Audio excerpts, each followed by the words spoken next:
supaya kita hatinya bersih, ya harus punya target dulu. Kalau punya target kemudian kita fokus. Misal begini ya, ini ceramah nih sekarang. Sesudah ceramah ini saya harus evaluasi, mana tadi perkataan yang ada riaknya, yang ingin memamerkan diri, memamerkan ilmu, memamerkan kepintaran, memamerkan kesolehan versi diri. Itu kan ada tuh riaknya ya. Mana yang ujub, periksa sambil ceramah teh, mana yang lagi merasa diri beda dari yang lain. Itu kan semuanya hati ya. Mana yang lagi sombong, misalkan meremehkan dalam cara menyuruh, hei Gus kan itu, kenapa kok gitu? Kenapa kalau ke orang yang dihormati kita sopan? Oh berarti kita sombong. Karena kalau orang rendah hati ke siapapun sama ininya, sopannya.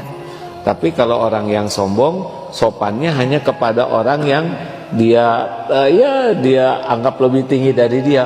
Kepada yang ke bawahnya dia ketus ya. Nah periksa mana yang saya ini tadi ada dilebih-lebihkan, didramatisir, mana yang sia-sianya. Itu harus diperiksa nih. Ini 1 jam ceramah nih sangat mengandung banyak penyakit hati. Terus misal nanti ada orang ketemu tamu misalkan ya, atau zoom-zooman. Itu zoom itu kan banyak wajah di sana. Wajah siapa yang dilihat? Siapa aja itu, semua itu harus dievaluasi. Nah orang yang tidak punya program membersihkan hati, dia tidak punya waktu untuk mengevaluasi dirinya karena dia udah sibuk merasa benar. Padahal rahasianya itu adalah dievaluasi ya. Harus tahu ilmunya. Kemudian kita berguru, harus punya gurunya setidaknya seperti kita ke dokter lah, ke ahli membaca. Gitu ada siapa istrinya Dokter Asep kan ahli membaca hasil lab ya. Kita juga lihat hasil lab, cuman nggak ngerti ini kenapa jadi banyak angka plus begini. Padahal yang plus itu yang bermasalah. Kan wah positif nih, keren ya nggak? Kalau nggak hati-hati kan kita harus berpikir positif, nih COVID saya positif nih, nah itu kan ngaco hadirin. Harus ke yang berilmu ya, kemudian rajin evaluasi diri dan tiap waktu evaluasi. Apa nih penyakit tadi? Kalau ketemu yang salah istighfar, astagfirullah. Tekad saya tidak akan mengulangi. Begitulah hadirin, di antaranya upaya kita. Lalu kalau ingin hatinya bersih, kata Imam Ibnu Qayyim kan kurang lebih, kalau waktunya tidak diisi oleh kebaikan, maka waktu kita pasti diisi oleh yang lainnya, yaitu kemaksiatan atau kesia-siaan. Jadi gempur saja waktu kita ini oleh hal yang baik. Itu membersihkan hati. Karena kalau kosong dari kebaikan, ngisi tuh keburukannya. Bagaimana riadoh supaya tidak dengki? Jangan dengki atuh ya. Dah.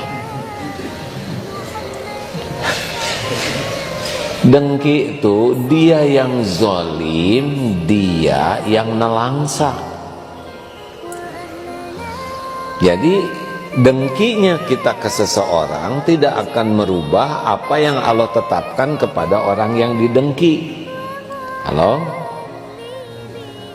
Kan yang ngatur rezeki Allah, yang ngatur takdir Allah. Kita sebel ke seseorang tidak akan menghalangi apa yang Allah tetapkan. Malah bisa ngejungkel, dia naik pangkat, kita naik tensi. Dia ganti mobil, kita ganti kulit, megar hadirin. Nah, dan asal tahu saja bahwa tiap orang tuh punya coupling takdir masing-masing. Jangankan sekompleks, seibu sebapak aja beda-beda takdirnya. Bapak berapa orang adik kakak Pak? Bapak berapa orang adik kakak? 10 bersaudara. Wajahnya sama tidak sama Pak? Beda. Ibu bapaknya sama? Sama. Maksudnya ibu bapak dengan ibu dan bapak dari 10 anak ini sama? Ah. Bapak kenapa bingung? Ya saudara kandung tidak sama ya, yang tidak sama. Saya jadi pusing sendiri ini. Jadi bapak ini siapa? Enggak, maksudnya sekeluarga berapa orang anaknya Pak? Jadi saya 10 bersaudara dan 10 bersaudara ya, bapaknya sama, ibunya sama ya. Nggak apa-apa Pak. Bapak jadi cemas begini ya. Nah itu yang 10 bersaudara tuh sekarang sudah pada tua-tua belum? Iya, paling ini paling bungsu itu lahiran 68. Aduh, Bapak hitung sendirilah ya. Yang paling 52 tahun. Yang paling bungsu 52 tahun. Yang paling tua nih Ya lah. 69. Oh, tunji Pak. Setahun satu ya nggak apa-apa ya, udah terjadi ya, qadar Allah. Bapak bungsu nomor 5. nomor 5. Oh. Lahir 58. Masya Allah. Bapak 62 tahun. Setahun lagi dong. Iya.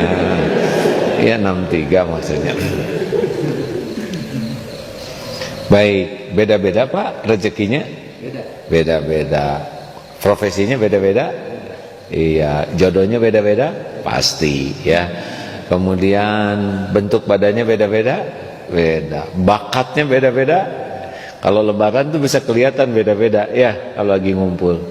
Padahal ibu bapaknya sama. Kenapa? Karena yang ngaturnya tuh Allah. Yang siapa yang paling mulia di antara 10 itu? Inna akramakum indallahi atqakum. Yang paling bersih hatinya, yang paling diterima amalnya. Insyaallah takwa dia. Ya. Jadi jangan ngebanding-banding mobil cuman kaleng, besi, plastik, kaca. Nggak mungkin derajat seseorang diukur oleh mobilnya, apalagi sekarang banyak yang belum lunas ya.